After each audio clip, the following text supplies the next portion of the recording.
Hi, everybody. This is Dr. Mike Carberry with the Advanced Medical Integration Daily Health Alert. We are having a special show tonight. It was actually recorded last evening, and it was the podcast by Cardone Ventures. Cardone Ventures is a company that is owned by Grant Cardone and Brandon Dawson. And these are two titans in the business world that invest into smaller companies that have great potential and help them realize their potential. And so they actually partnered with Advanced Medical Integration in the last 6 months. They are now a partner in AMI. They do a podcast every Tuesday night, which they did last night. And it was a live podcast. They have about 400 people on the podcast. And basically they have guests. And some of the guests they had last night was Coleen and myself. So we're going to rebroadcast this for the Daily Alert tonight because it's germane to what we're all struggling with.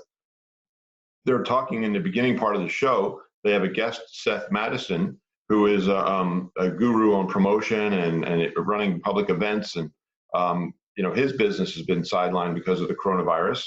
So what they're talking about is the mindset of people who are going to survive the coronavirus and actually come out doing really well at the end of all this, which we all hope we're doing.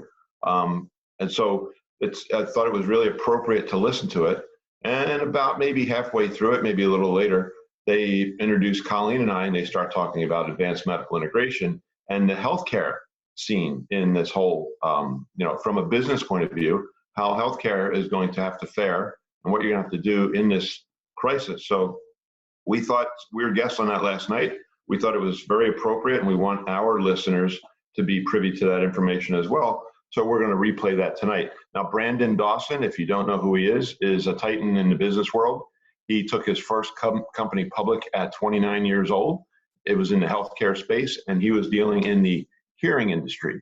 So he single-handedly changed the landscape and the overall average income of an audiologist in the United States in 15 years.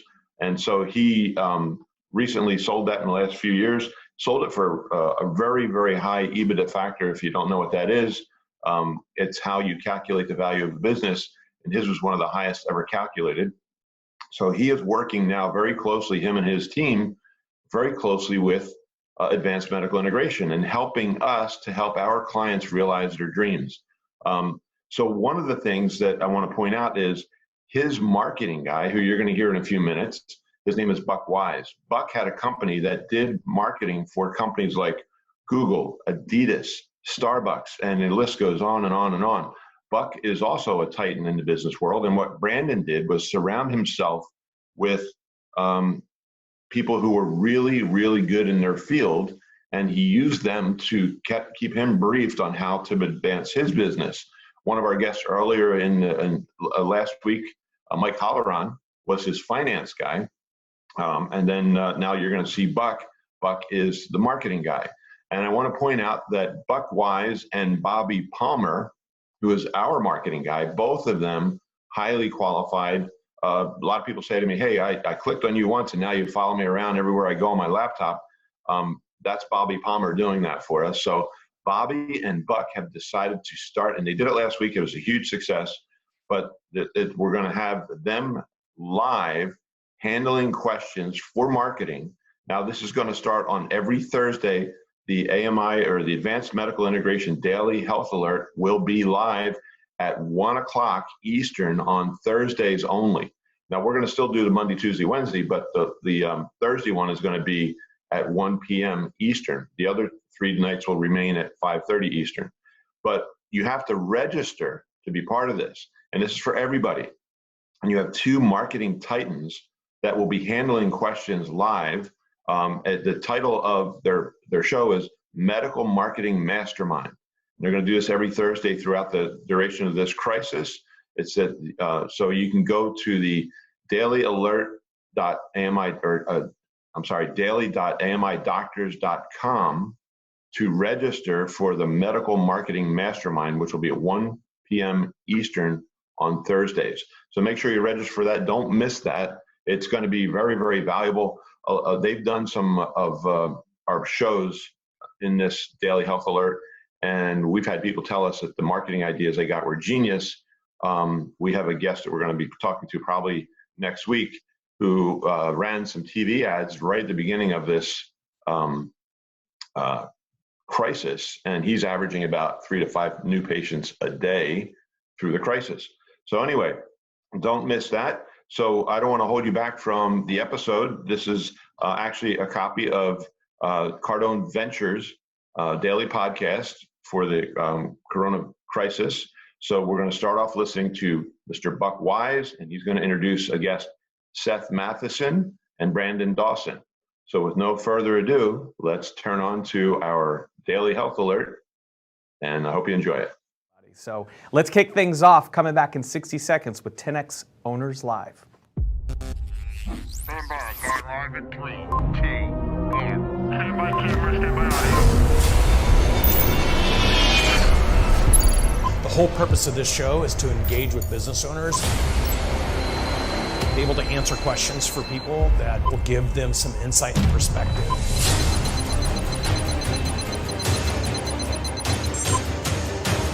How to grow and scale a business, even when caught off guard with something like what we're dealing with right now. Welcome to 10X Owners Live. Here's Brandon Dawson. Hey everybody, welcome to this week's 10X Owners Live. I have in the house Seth Mattison, good buddy of mine. We've been best friends for 8 years. And Seth has been dedicated and committed to working with some of the largest brands in the world around aligning their people with the mission of the organization and teaching leadership how to lead more impactfully and more effectively. And I've worked with him both in my businesses and on a personal level. We've worked together in some different environments, and so I just wanted to welcome him to the show. Thanks, brother. Thanks for having me. Also, I just want to say we've been sequestered. He came up here a month ago. That's right. From LA, and he's been living in my house with me. So, that's a good point. We the social distancing thing is already okay. This is okay because we actually live together right now. You guys are going to the same places. You're eating the same food. The same bowl of ice cream. And we share the same dog. His dog is actually taking an He's affinity to me, and will probably stay with me. You have taken over my dog. Before we start, I do have to just make one comment about you and our relationship, because I don't know how many people are aware of or would know this insight about you, but back in 2013, the first time we actually had a chance to work together, Brandon, one of your executives saw me speak somewhere. They're like, maybe we should bring this guy in. And Brandon was the very first CEO that I had ever worked with who, when they reached out, he was like, we'd love to work with you, but it's on one condition. You've got to fly up and you've got to spend the day with Brandon and sort of get a feel for our culture and who we are and what's important to us. And I'd never had a CEO take and make that level of investment in their conference and making sure that my content would align with what you're about and where you're trying to take your people and the network you were building. And I jumped at the opportunity. I got on a plane and flew up, and the rest is history. And it wasn't a small meeting, because I had John Maxwell, Jim Collins, That's right. Story Musgrave, the only astronaut that flew all 5 space shuttles, and Seth. Unbelievable The lineup. 4 features, and then myself, of course. And I wanted to make sure it was perfect, and you showed up and you just stole the show. Thank you. That was a great example of not letting the limiting small voice tell you, who am I to be on this stage with this group of people? And that really was a catapult for the last, now it's almost been a decade of this work. But that was a great start. Yeah, awesome, and it's been fun. Well, I know you just came off of a huge research project, but before we get to that, I think we have a special guest that wants to say hello to you. Uncle G, where's he at? Where's Uncle G? Bring up Uncle G. There he is. Oh my gosh. Looking good too. This guy. Yeah, how you guys doing? We're doing great. Good. We're doing good. Yeah, just hey, really appreciate you guys putting these Tuesday nights in, and for everybody that's joining. And I hope in each one of these calls that you take one or two things and implement them and execute them. That's all it takes to make a difference in a business, is one or two things. So I hope you guys are taking that away. Also, I just want to tell you, Brandon, I got to talk to you tomorrow, because I just read through the stimulus bill about the 5 years backwards. Yeah. Everybody here, I want you to go back tonight as one of your exercises.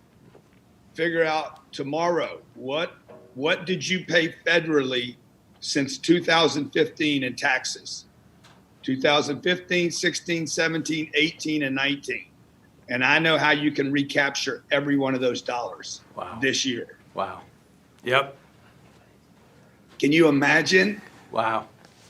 As soon as I read through the whole thing, I had to read it twice. And I'm like, I text Sherry and said, get the accounting firm to tell me every penny we paid, including everything that we've written off already. Yep. You got to recapture that, huh? You got to recapture that, right? You get to recapture everything and the depreciation claimed. So there's a huge thing, guys. Look, this stimulus bill, you have to get on the right side of where money's flowing. And that's what these guys are going to be talking about tonight. I love this man. Hey, you know, Grant, Mike Halloran and I just answered like 30 stimulus questions, and we're archiving those. And then Mike Halloran's going to break that stuff down, and we'll load it on Cardone Use so people will have full access to it. Yeah, good. I want that in there by Friday. If we can start loading some stuff in there by Friday, that would be awesome. Everybody here would benefit from that. If you're not on Cardone U, I'm going to be doing another live call Friday afternoon at 3:00 that includes some of the stimulus, the Small Business Administration loans, what we're learning about how to operate remotely, because this thing may or may not last longer or maybe shorter than you anticipate, depending on where you live. So truly, this is an unbelievable time to learn. I can't wait to listen to you guys tonight and learn from you. And look, I wish I'd have got quarantined with you guys. You could be getting into some outdoor pumps with us. Yeah, we've been doing CrossFit every day. Well, Brandon, you need to do a few more. I knew it was coming. Or just maybe a little less ice cream. I'm working him. Trust me. We miss you, good, G. good. Okay, you guys take it over. Go Thank get you. Good to Thanks, see man. you. Yeah.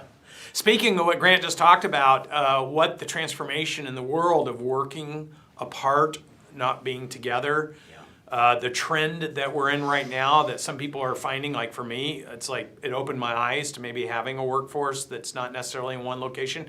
Seth just commissioned a huge study with some of the largest brands in the world and just got the results. Yeah. Huge research just came back. So here's what we've been doing. You're right. We've been working with these enterprise level organizations, you know, a billion on up. And what's interesting to me, and I think how this is really applicable to anyone who's watching who's maybe an entrepreneur or a small business owner, because that's what I am, is I love to watch what those leaders are doing and thinking about how they're training, right? What they're thinking about skills and competencies, because I know the level of sophistication that they operate at and the access to information. So I look at that and I say, how do I apply that to my world? And we've been working with learning and development teams, and there's two things that I want to touch on, because here's what has become really apparent for a lot of the leaders right now. A lot of the conversation to leaders is about what do they need to do to pivot the business, manage cash flow, manage conversations with employees, be talking to customers, all of the things that you've been helping people with. But what sometimes ends up happening is they put their own well-being in the backseat to this. Yep. And you know, we talk about the boat analogy, and that is important. But I also think there's another analogy, which is when you're on the airplane and the airplane's going down, you put your own oxygen mask on first. And so I just want to spend a little bit of time on what it means to put your own oxygen mask on first, from a skills and from a mindset perspective right now for leaders. Some of the most high-performing big leaders in the world, what are they thinking about? Yep. The one future-ready mindset that comes up is this theme that we call self-trust. Self-trust. Now, here's what we mean by self-trust. It's this mantra, this theme of essentially saying and having an ethos that says, I trust myself completely in this moment. And what I want you to do if you're watching this is just sort of sink into the feeling of when you trust yourself all the way, how does it make you feel? You know, think about it, because you're a leader who you exude calm confidence to everyone around you, but you have to manufacture that within yourself. For me to trust myself, that's not about being arrogant or egotistical or thinking that I have all of the answers, but it's trusting that I have the mentors, the resources, the ability to figure it out, the ability to not beat myself up, not let the little talk track, the negative self-talk beat me up and slip into regret, because it's very easy right now. And I fall into this category. I watched close to $500,000 evaporate. We're in the events business. My business got blown up over the last 6 weeks. And I would be lying if I didn't say at points there was that negative self-talk that was beating myself up of saying, you didn't prepare your business to be resilient enough through this time. I was vulnerable. I was not prepared for the physical event space to go away, and it's easy to get into a hole around that. Coming out, and you helped me see through that. You helped me, you posed a question to me of saying, what if this moment in time, this pandemic right now was actually the thing that was accelerating you faster towards your ideal future state? Because I had started to question it. You know, I asked him, he was questioning his big goals, and I said, why not view this differently? Why not view this through the lens that, what if all this was happening to accelerate your success to those 10-year goals by eliminating your competitors, the people who are filling books of people who would otherwise engage you, that aren't as good as you, that were on the bubble, they were extending themselves, or with people that were bloated or they weren't as clear. And all of a sudden, through this crisis, you could be crystal clear, you could hone in your communication skill set, you could add some components to it you hadn't thought about before. And I watched you went from, I don't know, dude, to, man, it hit you. And I laughed, I pointed at you. And I said, this is why we got to have the cameras rolling.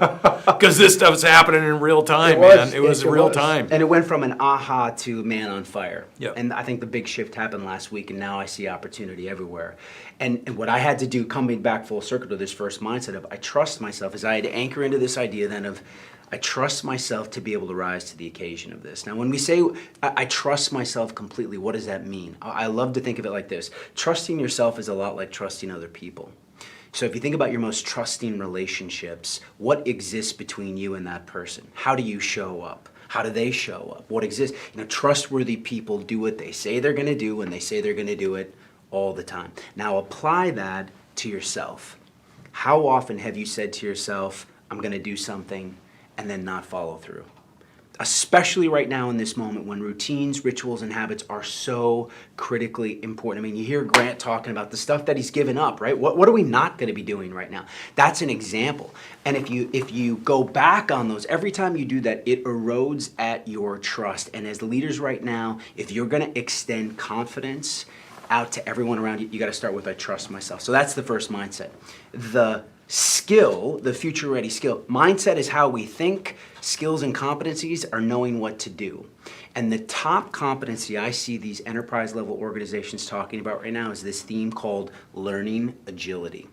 Now you look up learning agility and there's no one hard definition around what it means. And I've done some searching around it and I actually landed on, this came out of an old Korn Ferry research project about a decade ago. And I love this. They define learning agility as this: knowing what to do when you don't know what to do. It seems so simple. Oh, and I just... Did I have to go to Harvard to learn that? I love this one though. Knowing what to do when you don't know what to do. I'm curious how many of you, and maybe we can even push out a question around this of like, how many of you right now are confronted with doing something that you don't currently know how to do? Or in the next 6 to 12 months, it's very likely you're going to confront that. That's a great question. There's 380 business owners in here right now. It's April 14th. You're watching this live, 5:18 on the west, or 5:16 on the west. It's 8:16 on the east. If you have something that you could offer as an answer to Seth's question, please put it in the chats right now. We are going to go through those chats. So if there's anything, any questions that you want to pose or any ideas that you'd like from the business owners in there now, we can absolutely go to the questions. Love it, love it. Knowing what to do when you don't know what to do. And you think about even you, the businesses that you've grown, the transformation that you moved through, how many times you confronted and entered into environments where you didn't know how to do it, and you had to trust yourself that you could figure it out, that you could find the right mentors, right? That's part of the game. Your ability to do that is, who have I built a network with to be able to reach out to? How do I access this information? And also, and I think this is really important today, you have to be able to show yourself enough grace and kindness to say, if I make mistakes, I don't beat myself up too hard. Right? I hold myself to an incredibly high standard, but I'm not going to rake myself over the coals because this is going to require you to experiment, fail, learn, and grow, and I'm in it right now with our business. knowing what to do when you don't know what to do. Now, I actually push back on that, and I posed this to some leaders, and I've said, some of you, I think, are actually being called to an even higher game. And I'll tell you what I mean by this. For them, it's not knowing what to do when you don't know what to do. For them, it's knowing what to do when no one knows what to do. When you look around and it's like, I'm doing something that's never been done before. Right. And that then comes back full circle to, I trust myself completely to be able to access the insight, the information, to be able to figure it out. These two, this mindset, while it sounds simple, self-trust, learning agility, right now in this moment, these two are so important to saturate yourself with as a leader in order to be able to extend confidence and a calm sense of certainty that you're going to shepherd the organization through it. So that's sort of the first part. But I want to come back to your original question around this research. So obviously we saw early in February in the events business that cancellations were starting to happen. And I sort of made a prediction. I think this is going to be a ripple effect, and we're going to be operating in isolation for a while. And so I commissioned this research project. But I want to tell you who I partnered with. I partnered with a gentleman named David Allison. David Allison is a Canadian researcher based out of Vancouver. He wrote a book and created a body of research, a data set called Value Graphics. Now, Value Graphics is the largest and the first of its kind data set of what we value as humans around the world. He's collected over 500,000 surveys in 138 languages around what we value as humans and compiled this list. And the concept behind the research is what we value determines what we do. And I know you know this and you talk about this, and there's science behind this, but there's also neuroscience behind it. We know the prefrontal cortex, the part of the brain that is essentially the CEO, as it's processing the world around it, it analyzes everything through a simple filter question, which is, does this decision, does it align with my values? So if we understand what people value, we can influence their behaviors. So we went out and we looked at we specifically wanted to target people with the title of managers and directors in their title who are leading teams in virtual settings. I think that's me or you. In virtual settings. And to identify what do they need and want in that experience. Now here's the trick in this game though. If you have a low-performing, low-trust, low-execution team in the physical world, it's highly unlikely you're going to drag them into the virtual space and see a different result. And that's a big challenge because right now we've got lots of us have underperforming teams before we went virtual. Yep. So if your team was underperforming in the real world, it's going to be real bad when we go into the virtual space. In fact, the research shows 70% of people feel that their ability to speak up and push back in these remote settings is compromised. They can't speak up. 83% say trust goes down in these virtual settings. So we first set out, we said, what are some of the key elements of a high-performance team in the real world? And there's 4 things we should touch on. And this is aligned with so much of what you talk about. The first is you absolutely have to have a culture charter, a culture contract for every team about how you're going to show up. This is mission, vision, values. Yep. And as organizations we do that, but oftentimes as teams. Be taking notes. Look, this is hot research. It just came off the press.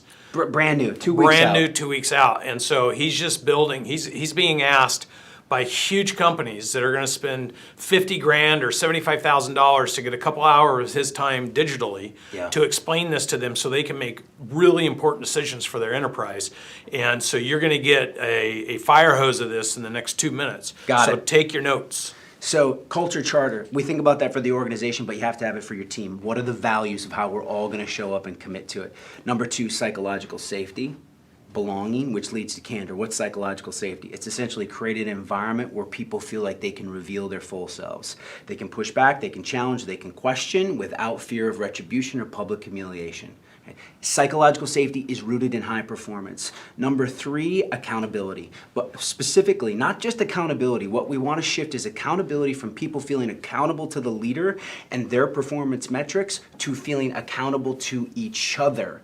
We want team accountability. Everything transforms then. And number 4 is development. And what we mean by development, the most high performing teams, learning is baked into how they show up every single day. These are the people that are on Cardone showing you every morning training, and when it really takes shape is when people show up and they're not only a student, but they're then a teacher.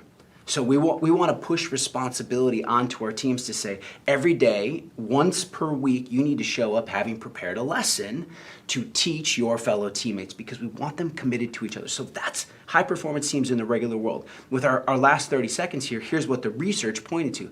What do people value most in these settings? 4 things that they valued at the top of their list. Number 1 was relationships. Number 2, financial security. Number 3, family. And number 4, development. Okay, so depending upon your culture, you can take through that lens how we want to influence behavior. If I know relationships are at the top of this list, and now we're in these virtual settings, I need to go to work and think about how do I maintain connection and cultural cohesiveness when we're all only on Zoom calls. Yep. And I think there's things that we can talk about and dissect that, but let's maybe first toss us some questions. Well, We definitely have a ton of questions. Yeah, I know we're going to have a ton of questions. I think one of the exclamation points here, or dot over the I, or the cross of the T, is the research shows some very specific stuff about how to keep your team, what people want, and then what we've built and what Grant's built and what we're doing in our organization is important. How we're keeping people actively, daily, granularly engaged, feeling like a team, and working together and reporting specific data so there's accountability and alignment within the team. And I think what's important is to understand all this data is pointing to the fact that you can do this. You just have to learn how. I have to say, too, just being in the house together and watching how the teams are functioning, and I'm looking at the data, it's coming in real time, and then I'm watching your teams do this without us even talking about it. And partly it's just validating of like, you haven't built the kind of businesses you have by accident. Even if you didn't specifically know this values-based data, all of your other research and experience has led you to this. And so it's been fun to see it in real time.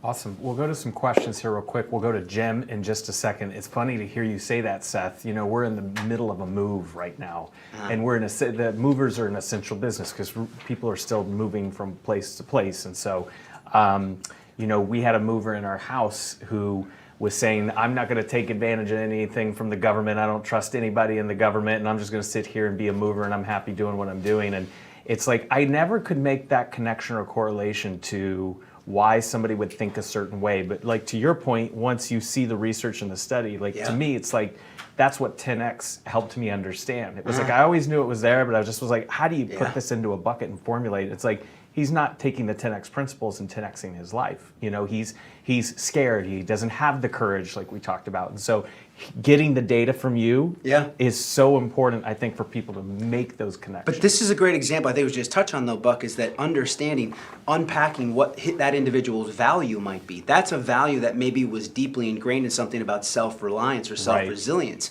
And so if we tie the behavior we're trying to get them to take back to self-resilience, we can influence him to actually do it if we know the value. We can say, actually, taking advantage of these programs helps you be more self-resilient, and all of a sudden, boom, now we click and we influence behavior. It's the ability to communicate with people at a level where they can understand, they can hear you, understand you, and then it's easy enough for them to be able to apply it so they can see the benefit of it. Yeah. Unreal. Powerful. Jim, if you can hear us. Jim, do you have a question? I told you that there was going to be some unbelievable amount of great information tonight. Do we have Jim ready to go? Yep. Jim, go ahead. What's your question, buddy? Hey, what's up, guys? Good evening, everybody. Good evening, Seth, Brandon, Buck, the whole GC team.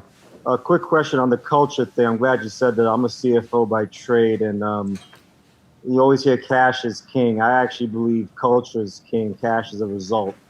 Can you talk about maybe some best practices you guys have done to kind of instill that sense of kind of core purpose inside the culture, and maybe some of the challenges now that we're also disconnected, obviously, can't be connected in person. We're doing this all virtually now. Yeah. What are you recommending to everybody to kind of still keep that sense of purpose front and center as we go about our activities? Yeah. So I mean, look, when you're doing turnarounds or when you're doing any kind of resets or startups or RIFs, reduction in force programs because things are not working, you got to move swiftly. So when you talk about culture and you talk about the finance aspect of the business, usually I agree with you that the finance follows the culture.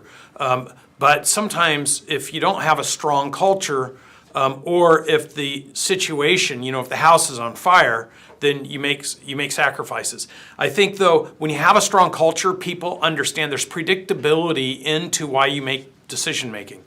When you make decisions without predictability or transparency, I think it creates a weak culture. Strength in the culture is people having knowingness. They have awareness, they have understanding, they have predictability, and they understand that it's their job to build confidence into the relationship, and it's your job to build confidence back. So therefore, when you have to act swiftly, they understand there's a reason you had to act swiftly. The more transparent you are about that, the more they understand it was a calculated action versus an emotional reaction.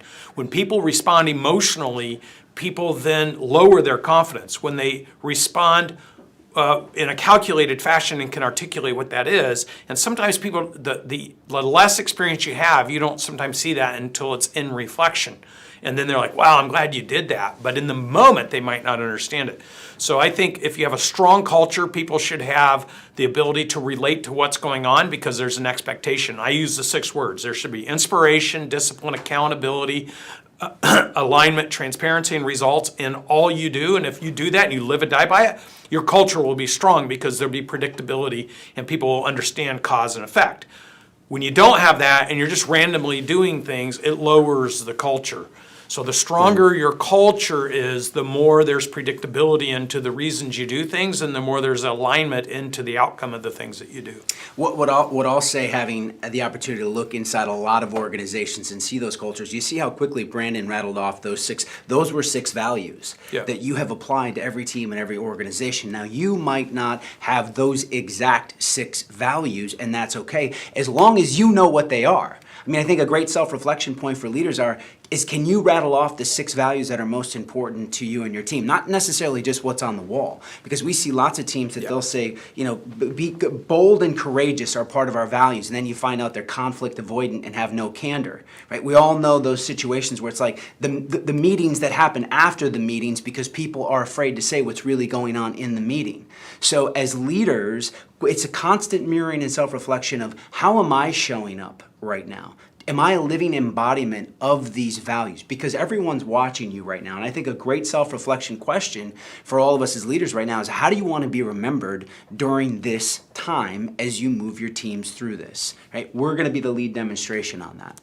And it's not, when you're a leader, you got to take the tough with the good. So, you have 200 employees and you have the transparency because you're a wartime leader. You've been through some bad things before, so you have the intuition that this doesn't necessarily equate to this. So let's say all of a sudden this happens and you're like, I got to get rid of a third of my staff, and you move them out, and the other 2/3 like, oh, that was crass, that was quick, that was preemptive, that was predictive, until 5 months goes by and they all realize they have a job for another 5 months because you made that fast decision.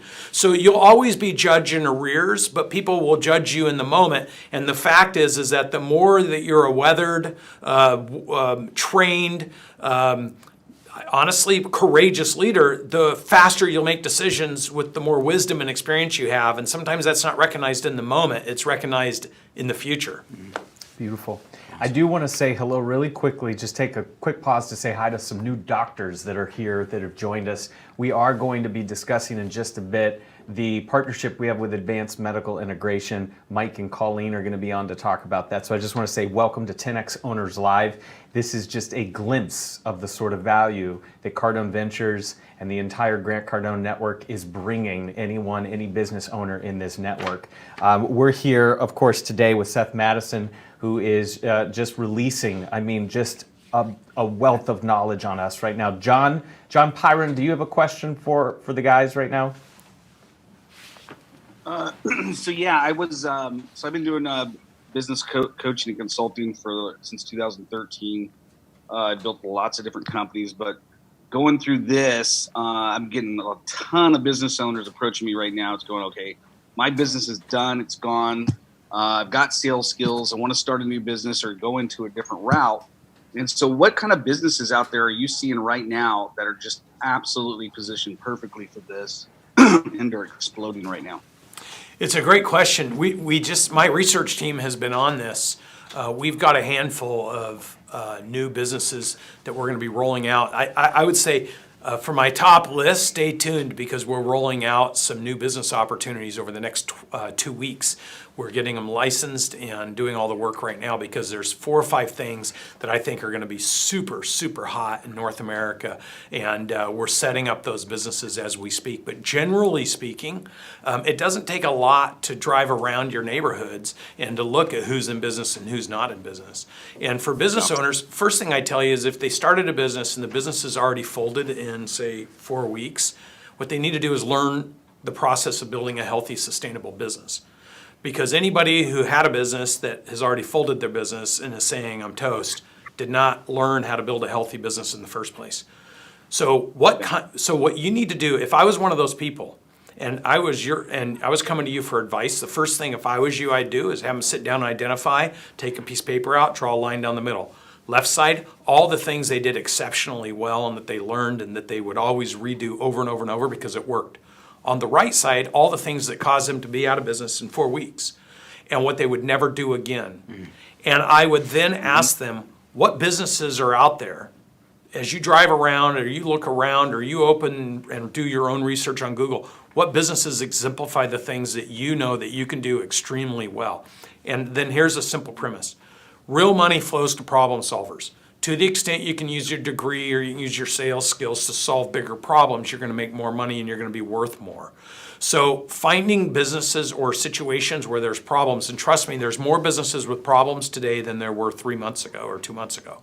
So anybody who has the aptitude to own a business, wants to have a business, and has learned from their mistakes and can identify the mistakes they made, and those are no longer blind spots, and they find mentors and they use this time to brush up on those skills.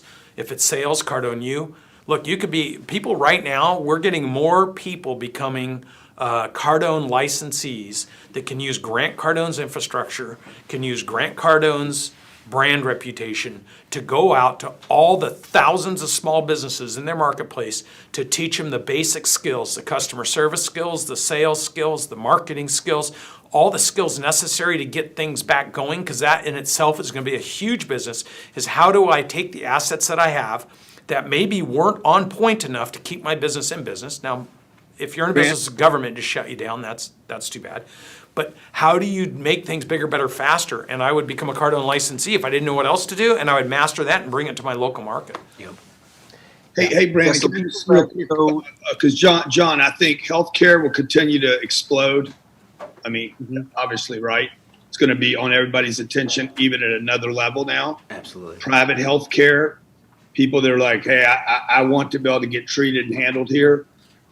This tax stimulus, how do I get money? How do I sign up for it? How do I get it? What's the calculation of it? Everything financial services is probably going to explode. The banks are going to back up. How do you get to the front of the line? Those kind of businesses. The mask thing. How many of you have been hit by somebody who's got masks to sell?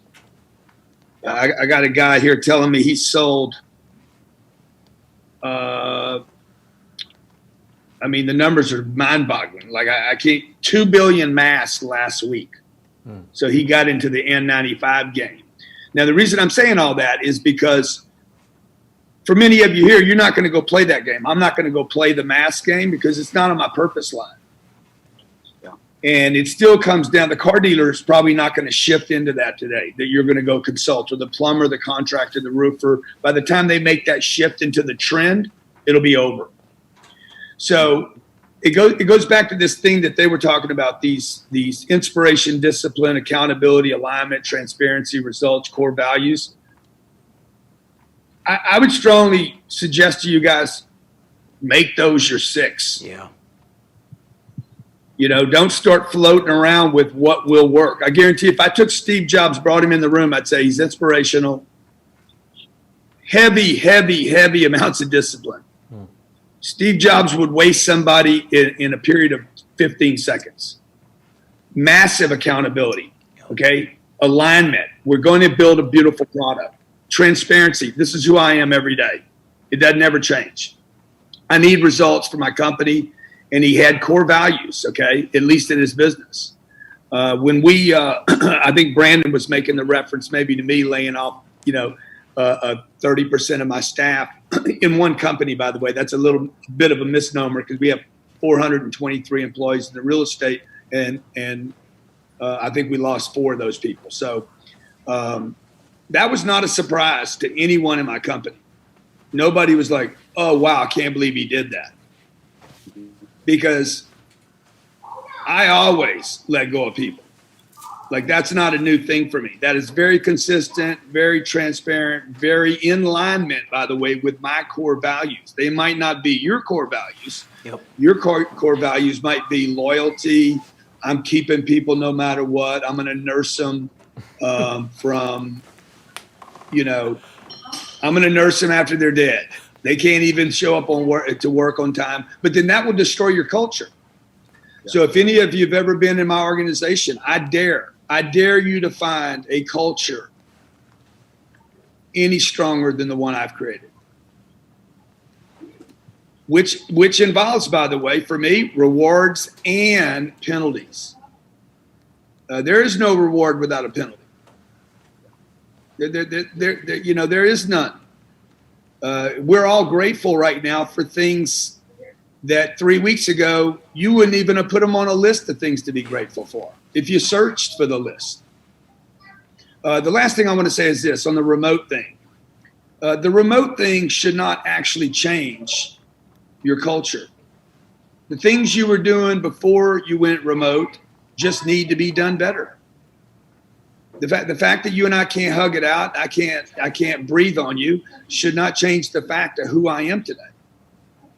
Maybe I just need to add a little bit more of it.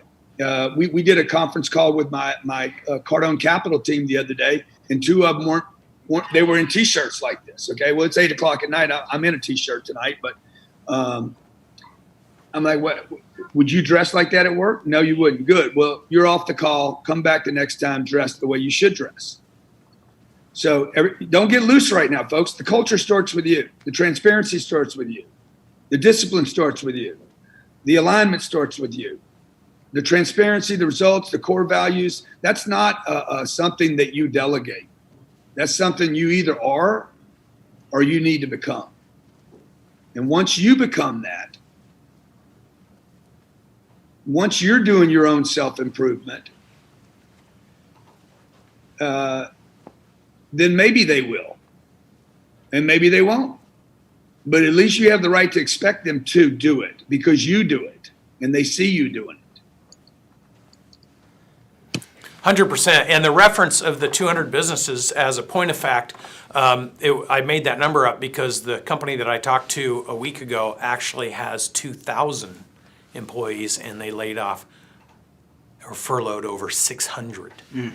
So this is not a situation to where it's isolated to any 1 or 2 given people. Look, people who are ahead of this and understand what they need to do. At some point, I use the life raft drill. It'll be in my new book that's coming out, talking about how to make those choices. But the fact is, somebody who's seasoned and hardened and what I call a wartime CEO that's been through a lot, and their intuition can kick in and they can make hard choices. But like you heard Grant say, he's not changing his culture. People should know who they're going to get in good times, and they should know who they're going to get in bad times. And his job is to be the surgeon for the business, because his number one responsibility is, it's like showing up to the poker table. If you have no chips, you're not in the game. His job is to make sure for whatever people and whoever people trust him and they're all in, that he makes sure there's still a game going on. So what I would say is he's spot on of, if you don't have a strong culture going into this, you're not going to drag a low-performing, low-candor team into a virtual setting and have that go well. Some of the nuances, we actually asked these people, what do you love about being in this environment? What do you hate about being in this environment? And what do you wish was different? And this was interesting. This particular group, number one, the first thing that they said they loved at the highest level was the personal responsibility that came with, okay, now I'm operating in this isolation. I have to have the responsibility to show up when no one's watching how I'm doing my work all day long. What did they hate? This was interesting. What they hated was the fact that they were not being seen. So now I'm in this environment, and I think there's some nuances there. The reason they're worried about not being seen is because they don't have clarity around performance metrics. Yep. They're fearful of, I don't know how I'm being judged. I don't know how I'm being measured right now. And since you can't see me, I'm worried about it. And that mapped with what they wished for most, which was acknowledgement. And you know what? That maps to exactly what Grant was talking about. You shouldn't be changing your culture when people are not at work. The reason they feel that way is because when they were at work, there probably wasn't a high level of accountability and transparency into their contribution at work either. The only thing that's interesting on that I'll push back on is what the research shows is that people in remote settings end up working more hours than when they go into the office. Because we don't have this distinguishing line between when I go to work and when I go home. And most people who, in white collar jobs that aren't necessarily sales, this rings true of, the lines are so blurred. It's freaking 7, 8 o'clock at night and you're like, you're still in it. And so there's a little nuance there, but Grant's spot on. If the culture is not dialed in going into this, you're going to really struggle. You're going to suffer. But you can bring it back. And most of those businesses are the ones that are calling a business advisor and saying, hey, my business is shut down because you didn't have that in the first place. Yep. So learning to create that is probably really important. Absolutely. But you know what? You can't go back and change anything. No, you got to learn from it and move forward. And you can do that right now. Even in a virtual setting, you can be courageous enough, if we're going to build on that theme, you can be courageous enough to start to establish those things right now through the digital space. And I'll tell you another huge, one of the huge markets that's just going to take off is the combination of healthcare and telemedicine. Oh yeah. It's going to be huge because all the boundaries are getting crushed by the government, so that all the intentional ways of keeping you out, plus healthcare benefits programs and things like that, there'll be a lot of competition in that area and it's going to open up. Buck? We are going to pack out the next 15 minutes. Yep. We will most likely go just a little bit over. Yeah, we'll go, hey, Buck, let's just go, look, let's go 15 over. We'll go 50. We can do that. Okay. I do want to let, no matter what business you're in, no matter what vertical or space, whether you're thriving or barely surviving right now, we do have a very, very special guest that Brandon and Seth don't even know about. Not as special as Uncle G, and that's always the most special guest, but I do have a special surprise guest for us as we end things tonight. So you won't want to miss this coming up towards the end of 10X 360 Live. We're going to take a question from Kevin really quickly, and then we're going to talk to Mike and Coleen from AMI, and we'll close out with a couple more questions. Sure. But really quickly, we'll sneak Kevin's question in. We'll talk to Mike and Coleen from AMI, and then we'll answer some more questions. Kevin, go ahead, buddy. Hey guys. Hey, this is Kevin here with Leads on Demand. Wanted to say thank you again for this call. The question that I had for you guys is how do you lead your team and your culture to follow new systems and processes? Again, this goes back, look, this is an everyday question. What you find in almost all businesses is the business owners will make decisions to grow the business, and then they'll go back to their teams and they'll say, I want you to do this. And then a percentage of their team will say, if we have to, a percentage of the team will say, I'm excited to, and a percent of the people in the business will say, I'm not interested in it. And then it gets wishy-washy, which is why 1/3 of the people in the workforce are actively engaged and 2/3 are disengaged or actively disengaged. And this is the work Seth has done for years. So how would you design active engagement with things that you want to deploy as a business owner? So let's go back to this whole premise of what we value determines what we do. So we use that as a lens, gang. So remember what I just said there with this particular group. Relationships, financial security, family, right, and professional development, growth. So if I want them to adapt a new behavior, I might think about how do I tie that back to relationships, the fact that we're in this together right now. Right? If you're going to show up and be a great team member and be a part of something larger than yourself, we all collectively have to buy into this. This keeps us together, bonded as a team. Yeah. And where you really get powerful there is if we can get to a place where, again, they don't feel accountable to you, they feel accountable to each other. I played sports my whole life. I played college football. The best teams that I was on in my 4 years at university was when our team culture, we didn't need coaches around to work our asses off, Yep. to have the best practices. And your job as business owners to develop that team. You need to inspire. That's why the word inspire. It's your fault if you don't have discipline and accountability. If you have alignment, personal, professional, financial goal alignment, so people can see that if they do things that are uncomfortable and they create a better result, they actually win with you instead of winning for you. And then transparency. Why are we doing this? What are we trying to accomplish? How does it fit into the bigger picture? And then the alignment. How does it impact me? And then results, driving to results. If people aren't on that same language plane, they are not the right people for the organization, and you don't have a strong culture. Trust me, when Grant talks about training, he doesn't say it's optional.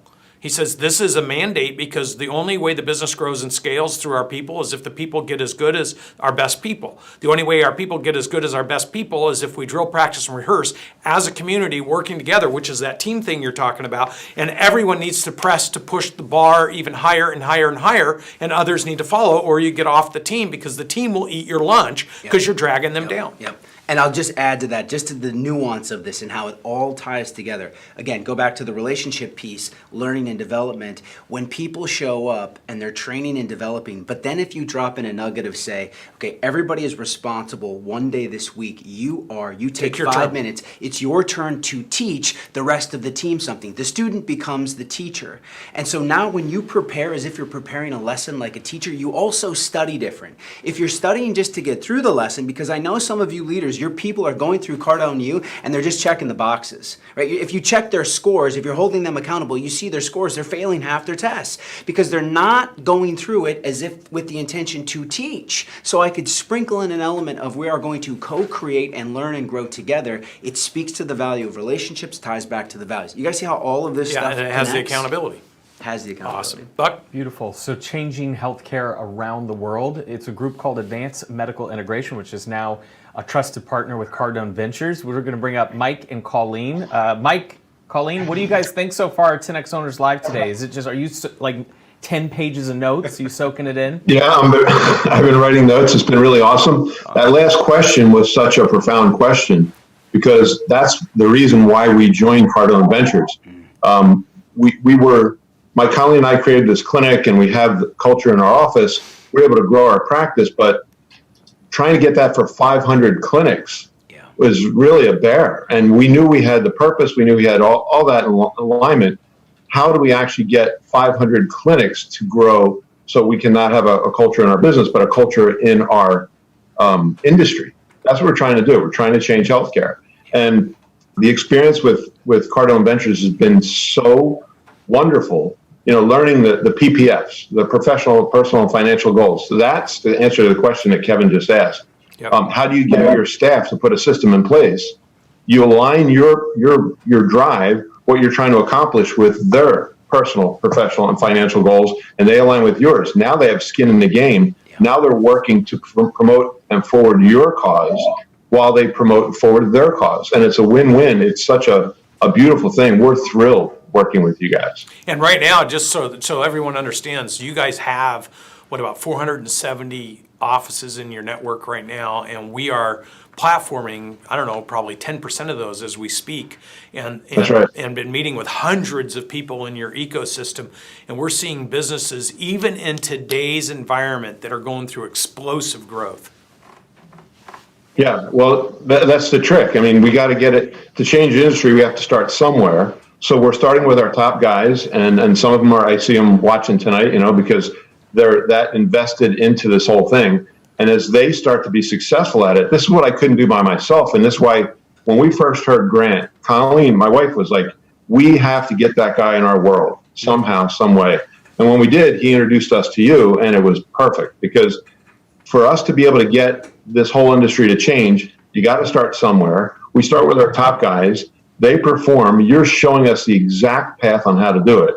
And as they perform, then our other guys will start to go, wow, I want to do what they're doing. And that's how you create this change in the whole industry of healthcare. Wonderful. Well, we love being your partner, Mike, and appreciate everything you guys believe, you and Coleen and the whole team believe and stand for. Well, Coleen is here, and she's been working really diligently with Heather. And I got to tell you, I'm married to a machine, and I'm very lucky to be married to a machine. Coleen, why don't you say something, because you're so driven in this whole thing. Hi, everybody. Hey, Coleen. Hey, Coleen. Hey. So well, thank you, Mike. You're right. When they talk about those limits of working from home, that there's no 5 o'clock go home, I think, Mike, you attest to that. I don't actually have any limits, do I? No. Yeah. Well, you know, I'm gonna dial back really quick to something you guys talked about earlier, which is that, you know, Mike and I, this is probably maybe our third crisis that our businesses have been through. And Grant, you're correct about that healthcare will always be needed. It will never go away. And our mission, which is to actually eradicate the opioid crisis in the United States and really allow people to be back in tune with their body, wake their bodies up and be alive, doesn't change in a crisis. And something that I had to do, which when this thing hit, we were at the mastermind, Brandon, you were with us, and Buck, you were with us. We're in Lake Tahoe at the mastermind, and Donald Trump gets on and says, okay, we're going to shelter at home. Right. You know, my head started turning, and I went, we're in an industry that touches people. I mean, chiropractic care, rehabilitation, injections, stem cell injections into joints, everything we do, we touch people. How are we going to take what we do and take it through telemedicine? Because you can't touch someone through telemedicine.